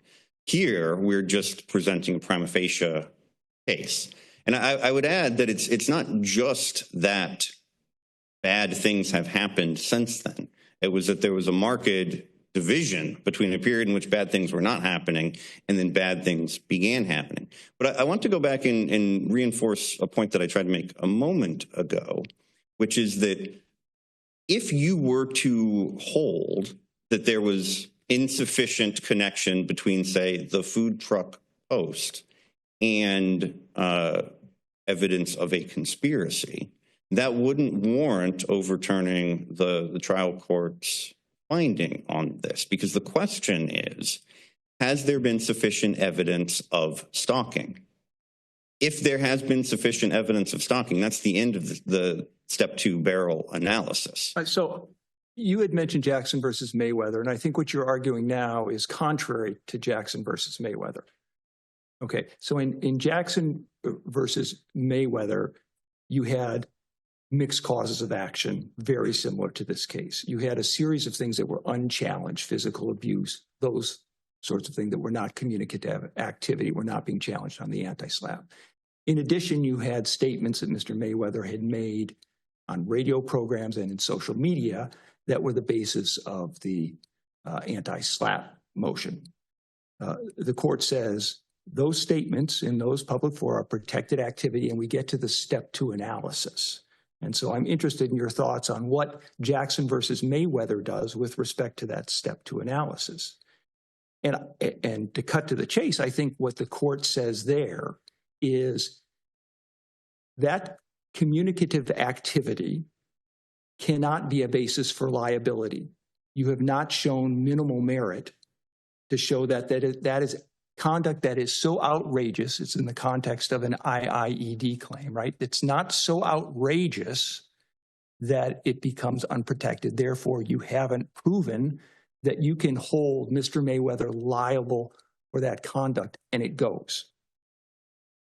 What the court then does is say, but that may be evidence because we have this broader set of allegations about a course of conduct that may be evidence that still comes in at trial to inform the jury that the physical abuse should be believed and that there was harassment in a course of conduct that constituted IIED.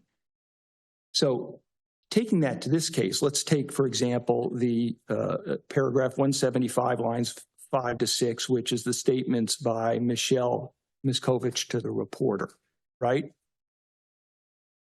Why is that not protected activity? We get to the second prong, and there's simply no evidence connecting that to the church whatsoever. How can that be a basis for liability for the church that survives the anti-SLAPP motion when you don't come forward with any evidence to tie it to the church? Having said that, isn't the result of that is that's stricken as a basis for liability, but we'll see based on motions in limine when it goes back to the trial court whether or not that may come in to inform the jury as to whether or not there was IIED and stalking. Isn't that the analysis? I don't think so, Your Honor. And I think there are several things going on here. First, I think that in Merriweather, there were several different sorts of claims. Some of those claims... It's Mayweather, and I only say that because I don't want him angry at you. Thank you. Some of those claims were predicated entirely on protected activity. And for those claims, the court did not consider the unprotected activity. But the analysis I just went through was for a mix, the IIED, which is mixed. Absolutely, Your Honor. And there, the court did consider the unprotected activity in determining whether the plaintiff there had stated a claim. The court just found that when considering both the protected and the unprotected activity, that there was insufficient evidence to meet that prima facie burden. And so I do think that here, the court in that case found that there was insufficient evidence to meet the prima facie burden. The court, I don't believe, found that what it should be doing is looking at each of the protected activities in a vacuum without reference to the unprotected activity. And that isn't how it found that there was insufficient evidence to make a prima facie case. But to avoid the problem, I think that the questioning, I think that Justice Baker and Justice Hofstadt were engaged in with you, which is if it's your position that everything that happened chronologically after weird things started happening to these people, we just assume the church has something to do with. To avoid that problem, which I think is a major problem, don't you need something on these individual allegations to somehow show in a specific way why the other, how does the other evidence in this case make it more likely that Michelle Miskovich is somehow connected with the church? So I think... Do you know anything about her, who she is, her relationship to any other party or individual in this case? I think the point that I'm trying to articulate, and perhaps doing a poor job of, is that if you were to find that a particular allegation... No, you're being asked a specific question about a specific part of the complaint. Address that. The question was, what is the evidence that Miskovich is connected with the church? So, okay, there are allegations and then evidence to support those allegations that she is the church's agent. She is a known Scientologist. That is, in conjunction with the evidence that I discussed earlier, sufficient. I do think, however, that even if there were no evidence that a particular paragraph alleges conduct by someone who is associated with the church, that's insufficient to strike that paragraph if the other paragraphs are sufficient to make a prima facie case for claim one. Well, that's not how it works, right? That's the whole point of parole, is that we're not talking about a demur. This is a special motion to strike. And what do you use a motion to strike for? It's to strike parts of a complaint. It can be phrases. Potentially, it could even be a word, right? And so insofar as we're just dealing with what remains in the complaint, it gets stricken. Now, Justice Moore has asked you a number of questions about what the consequences of that may be, but this is fundamentally a motion to strike things that appear in a complaint. I, of course, agree with that, Your Honor. And I would go back and say that there is, and we can go through paragraph by paragraph if you would like, evidence that the conduct complained about in the paragraphs is connected with the defendants. I mean, so far, your answer to the prior question was that Miskovich was in connection because she's a known Scientologist. Is that the threshold that you're asking us, from which you're asking us to infer the coordination that would be necessary to hold the church liable? And if that's the case, how does that fit with the food truck reviews? Because we don't know that the people who posted those were known Scientologists, do we? There's no evidence of that? No. Okay, so would you agree that, I mean... Sorry, let me rephrase.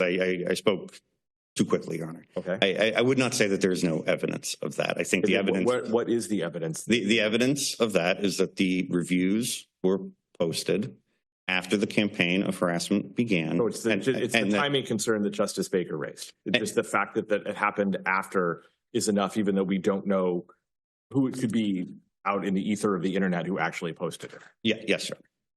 Right, and maybe you've added like an additional fact, I suppose, as it relates to the reporter. You said, well, she's a known Scientologist, right? So far it seems like the test is, did it happen after they went to the police?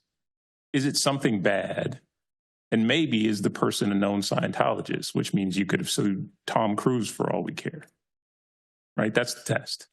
I think that is sufficient. To piggyback off an analogy that you used earlier, Your Honor, if someone takes a loan out from a loan shark and the loan shark has agreed with all of his mafia friends that they break knees when loans aren't paid back, and then the person doesn't pay back the loan shark, and then someone shows up and breaks their knees, then yes, I think that's evidence that that person was acting in conspiracy. I think the thing that's different about that hypothetical is that the harm is so specific, right? Like your hypothetical doesn't work if there's not a reference to knee breaking, right? The problem I think that at least you're having in articulating your second step showing, I'm only talking about the second step showing, is that it seems to encompass all manner of bad things that might happen to people merely because they happened after they went to the police, and you believe the church has a reputation for going after people.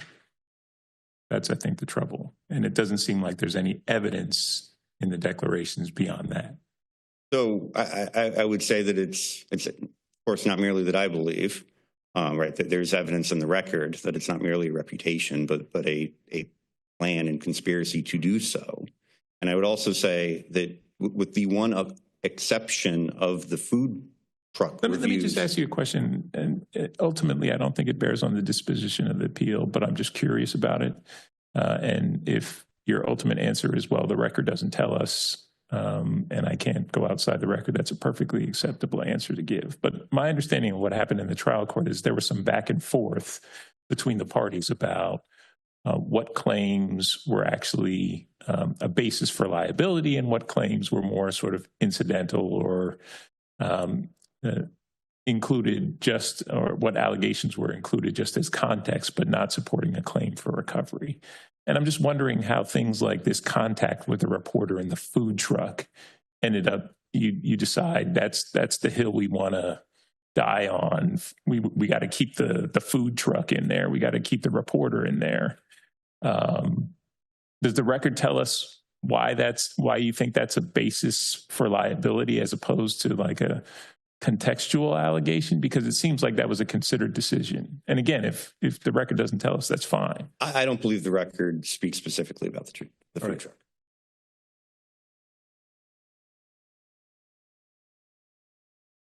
I think just to dwell a little longer on this, the difference between your hypothetical and the one I asked about, which is the statement to a reporter.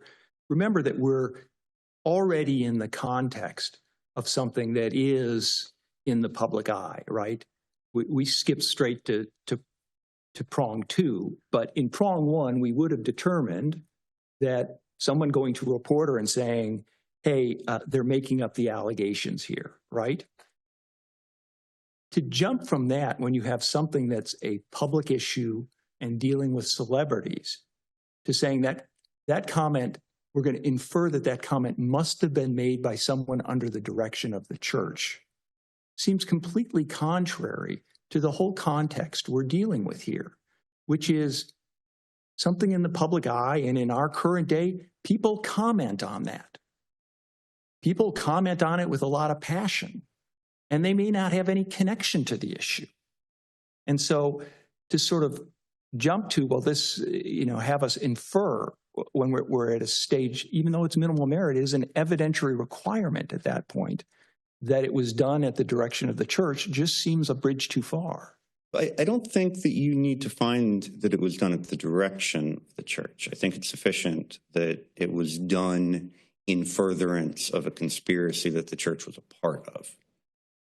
And so I don't think that evidence that the church specifically directed a specific individual. Well, do you need to show that the person making the statement is part of that conspiracy? Acting in furtherance of the conspiracy, yes. That seems like a greater burden to me, that the person making the statement has agreed with the church to be engaged in a conspiracy, as opposed to at the direction, maybe at the incited by the actions of the church. I should have said, Your Honor, that either would be sufficient.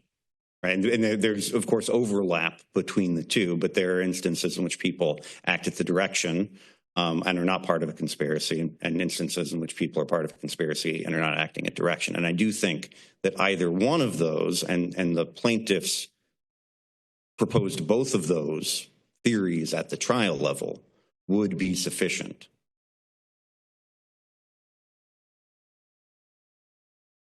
And so that might be a good opportunity for me to step back to the step one analysis for a moment and talk about the contributions to the public debate, specifically as it relates to attempts by the respondents to prevent the plaintiffs from engaging in the public debate.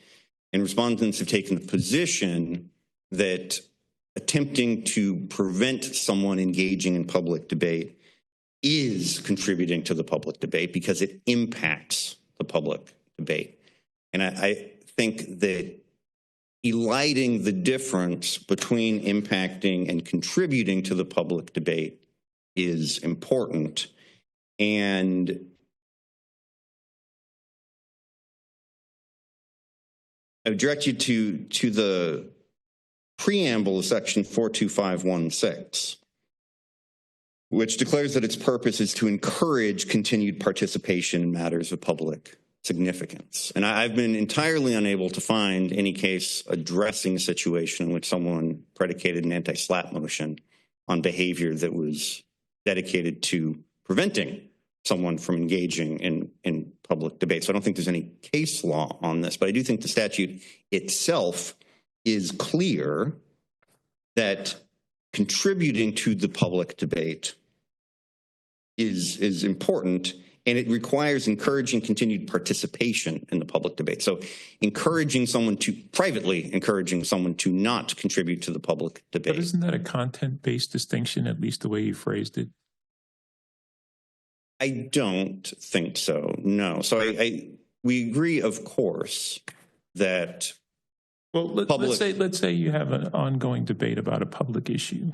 Imagine it's in a university lecture hall and somebody makes a point and somebody else stands up and says, you don't know what you're talking about. Sit down and shut up. Is that contributing to the public debate or not? I think that you don't know what you're talking about does. Sit down and shut up probably does not. I would add that it was an important qualification in my earlier statement when I said a private statement. So in your example, the statement is made publicly. And so the fact that it's made publicly, I do think bears on the analysis of whether it is encouraging public debate. Although even in your hypothetical, I don't think that the second half. I'll give you a different hypothetical. Someone stands up in the same lecture hall and says, don't listen to them. They're a wife beater.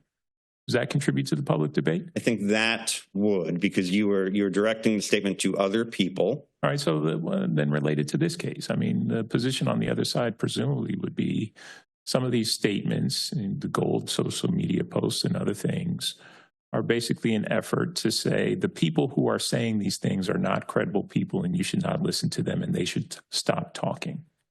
So I don't think that the gold post is protected because it is a true threat. I think that the point that I am making is limited to the instances in which the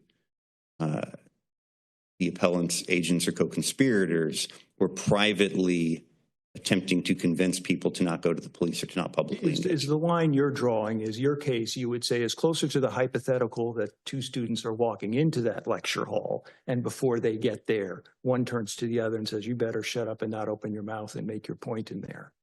Yes, Your Honor. Thank you for making the point more cogently than I was. And we parse that out. The statement, oh, and don't tell anybody about that. The statement that's made outside the lecture hall doesn't contribute to the public debate because it's private between the two people. And whether or not the other person hasn't even made a statement, and it's not something, that really should be considered if they, by the anti-SLAPP statute. Isn't that the sort of hypothetical we should be looking at, for example, for the Jenny Weinman statement in the grocery store?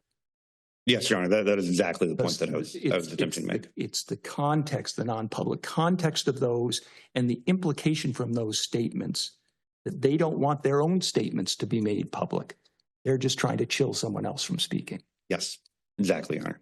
Mr. Lean, your time has expired. Thank you. Thank you.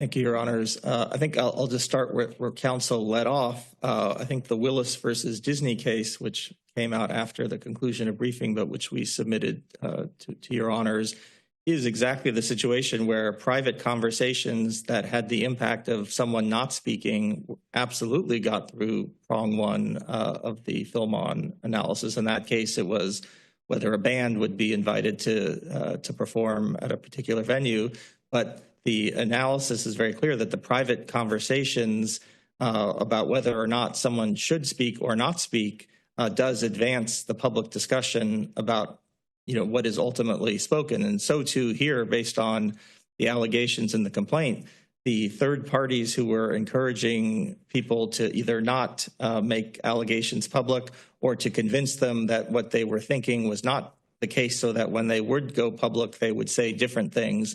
That was trying to advance how the course of the debate that was going on in public would be conducted. And I guess I would say to the hypothetical that Justice Moore articulated, the two students walking into class, if one of them says, don't say X or don't speak, that does change the nature of the public debate that would have occurred in class, because presumably the one student was concerned or didn't want the other student to say X, Y, or Z in the public debate. So it did have the impact of affecting. Well, but we're looking at the statement at the time it's made and whether or not it's protected. Do we care? What if that student then spoke up in class and said what they wanted to say anyway? Does that then change the nature of the initial conversation outside? Isn't that what we're concerned about? It's the statements by the person saying don't do this, that you are defending as contributing to the public debate, I think you regardless have to, of the result. well, I think you don't look at the result. I think you have to look at sort of the intent and the context of the situation. And if the intent of the person asking the other person not to speak or to change what they're going to speak is to affect the public discourse, then it applies. So, like, for instance, you have the cases that talk about how, like, a purely private letter, like a termination letter that only goes between two people and is not meant to go public or to have any impact on a public discussion, that is not protected under the first prong. You said two things: not intended to go public. I mean, the statements here, you would agree on this record, if you're looking at it, that the Wyman statements are not intended to go public. She's not asking that her statements be revealed, that she's talked to these people and encouraged them not to go forward with their complaints, right? But I think her speech is trying to impact what the public speech is going to be. And you can impact the public speech by having someone go out and speak publicly, or to not say what they were going to say. Either way, and of course, Philmon says you don't look in which direction the conversation is moved. So this, yes, is an attempt to move the conversation maybe by subtraction, just like in Willis versus Disney. The conversation there would be to subtract a particular band from the public discourse. The same. It sounds like really any statement anywhere in any context that could have some impact on the public debate is protected. They're really, it seems like if it's a public issue that we don't look at all these other things, context, audience, all these things that the courts have been spending their time doing, it just doesn't matter because it could have an impact, right? Well, it has an impact, I think, because of the context. And so I'm not saying that those things don't matter. So let's talk about the context here. The context here is clearly these statements. Wyman doesn't want her statements coming out. The person in the grocery store is not asking for their statements to be made public. What about that context is different than just saying we're just going to say anything on a public issue ends up satisfying. Because in that situation, I think the natural inference from the language is that, but for this, conversation, they would have gone public. And in fact, the conversation didn't work because all of these people, I think, did go forward and make their statements. So it may not have succeeded, but the goal of the challenge statement was to try to shape the nature of the public debate, in this case by subtraction. But that's still shaping the public debate. And how far does that go? Let's say, for instance, that Justice Moore has a conversation with someone and says, you shouldn't contribute to the public debate on topic X. Under your argument that you're making now, that conversation, even though it was meant to be private, would be protected activity. What if the reason why he's doing it is because he and I had a private conversation where I said, you should tell everyone that you talk to not to contribute to the public debate? Does that sort of secondary level is it also protected because it also affected how he may have made a decision to telling someone else not to contribute to the public debate? And what if there was someone else in the telephone chain? I mean, how far back, if at all, does it go, or does it go all the way back? Well, I think that is exactly the context that Justice Moore and I were talking about, that you can look to. So if in your hypothetical, Justice Hofstadt, if that context were present, then maybe this wasn't designed to advance. But here, all we have is what we can see by the context is that the purpose behind these third parties' communications to these individuals was to affect the public discourse about Mr. Masterson's guilt or innocence, either by by encouraging or preventing someone from going out and accusing him, or by getting them to realize that what they thought was true was not true, and so their future speech would be changed. Either way, from the context, it was, I think, clearly designed to affect the public discourse. No one really cared about what people were saying in private about Mr. Masterson. I think people were concerned with what the public debate was going on. But in your hypothetical, it would be different, and that context can matter. Mr. Rosen, let me ask you a question about a small point, but it's part of the case, so I still have to ask about it. And you'll see it concerns the food truck. Do you think all online restaurant reviews or protected activity under the anti-SLAPP statute? Or does it have to be a particularly noteworthy establishment, right? Like Spago, yes, but, you know, the barbecue stand on Crenshaw and Florence, no. Standing here, I couldn't conceive of a public Yelp type review about a public establishment that wouldn't at least get through prong one. Now, again, you know, I do quibble, and we've had this debate about whether that means it's protected. I would say that until you get through both prongs and win the anti-SLAPP motion, the speech isn't protected, but I think it would get through prong Well, one. when I say protected, I'm using that as a shorthand for qualifies for, meets the E1 through 4 criteria. Okay. Yes, I think it's certainly possible. It just seems like that's a weird line to draw, right? Like just any place that serves food to other people, even if they only get like 5 customers a day, that's a matter of public interest. I don't know that it's unique to food. I would say more broadly that anyone that is subject to a Yelp, and I think this is true. This is why you have so many Yelp cases that come under the anti-SLAPP statute, because almost any business, whether it's food or otherwise, that is reviewed by Yelp, I think, would get through prong one. Now, whether you can satisfy your prima facie case is a separate point. And I know my time is rapidly expiring. I would like to just respond to just a couple points that came up in counsel's argument on prong two. The question of these 7 parties and the evidence that connects them to the church, there is no evidence. Even with Ms. Miscavige, the counsel is saying that she's a known Scientologist. There's no evidence of that. And even if there was, it wouldn't matter. I mean, we're not going to hold any crime committed by a Catholic against the Catholic Church. There has to be some, under conspiracy, evidence of an agreement, evidence of a relationship. The only quote unquote evidence you have is that in the declarations that the plaintiff submitted for 6 of the 7 speakers, they just say that they are known agents. Of course, they've given up their agency theory, but saying someone is a known agent is not evidence. There has to be evidence of control. The evidence of agency, the essence of an agency relationship is that someone has control over their agent. There's no evidence that the church had any control over these 6 people.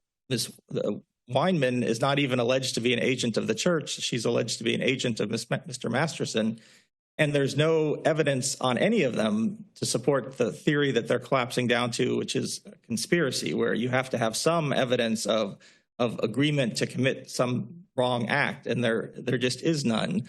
The temporal relationship, the anonymous posts about the food truck, that's not evidence that meets the prima facie burden under prong 2. So I think, I know we've had some discussions about what statements get through prong 1. I think they all should, but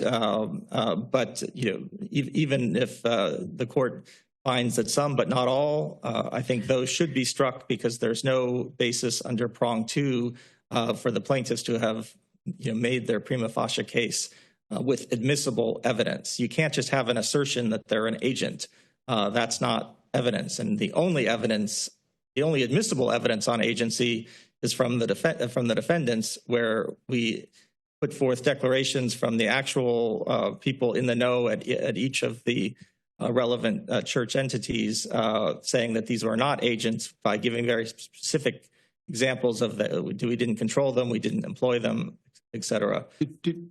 I hate to interrupt you, but I know time is short. Did you want to address the question I addressed to your opposing counsel with respect to Jackson versus Mayweather? You cite Jackson versus Mayweather a couple of times in your opening brief. You don't mention it in your reply brief, but you cite it only for the purpose of saying essentially, hey, celebrities and in conversations about celebrities are matters that pass prong 1, but you don't address any part of Jackson versus Mayweather versus prong 2. And I guess to cut to the chase here is this end up being something where you may prevail on a particular thing that doesn't meet the second prong as an independent basis of liability, but you need to concede when it goes back to the trial court that, subject to motions in limine and proof and that sort of thing, this is all coming in anyway as proof of the conspiracy and proof of the harassment that you are not challenging. So, I appreciate the question, and I think the answer is, while I don't think for many reasons that evidence should come in at trial. That's not really, as you point out, not before this court. What this court just has to determine is whether those paragraphs can form the basis for liability. And if they don't, then under Baral, they have to be stricken. And then when and if this case gets to trial, that would be in the first instance for the trial court to decide what evidence. Maybe this is more our job than your job, but it's not the same as saying it doesn't come as an evidentiary matter. It really is saying at the end of the day in this context, you know what, this really was background information and they should have conceded on it in the first place. And then we'd fight over its admissibility at trial. Well, on the background point, and I forget who asked this question, honestly, I'm not sure why they have fought this far on these 14 paragraphs. When our very narrow anti-SLAPP motion was originally filed, I would have thought that maybe there could have just been an agreement to excise those allegations and then live to fight, as you point out, at trial, if there is a trial, on general admissibility. I think that this court should just say that they are stricken because they, under the statute and under Baral, because they can't form a basis for liability, and either not say anything about,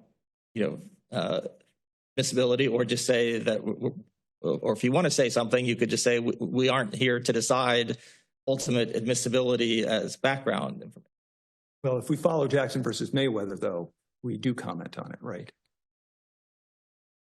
Although I'm not sure that in the context of that case that, and I don't know how it was briefed, and so I don't know what was argued, but of course here they have not, and I know I'm sounding like a broken horse, but just like they gave up agency, they conceded most of prong one. They also never, I don't think they've not argued about the ultimate admissibility. They're using it for a different purpose to try to save the motion from being granted.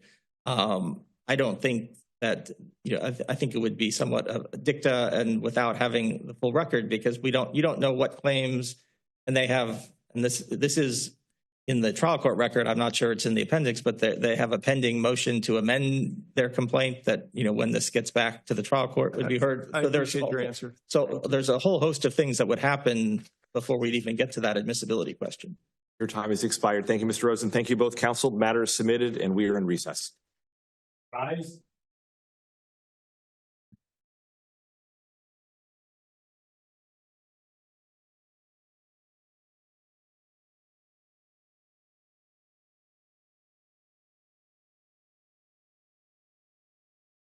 Thank you.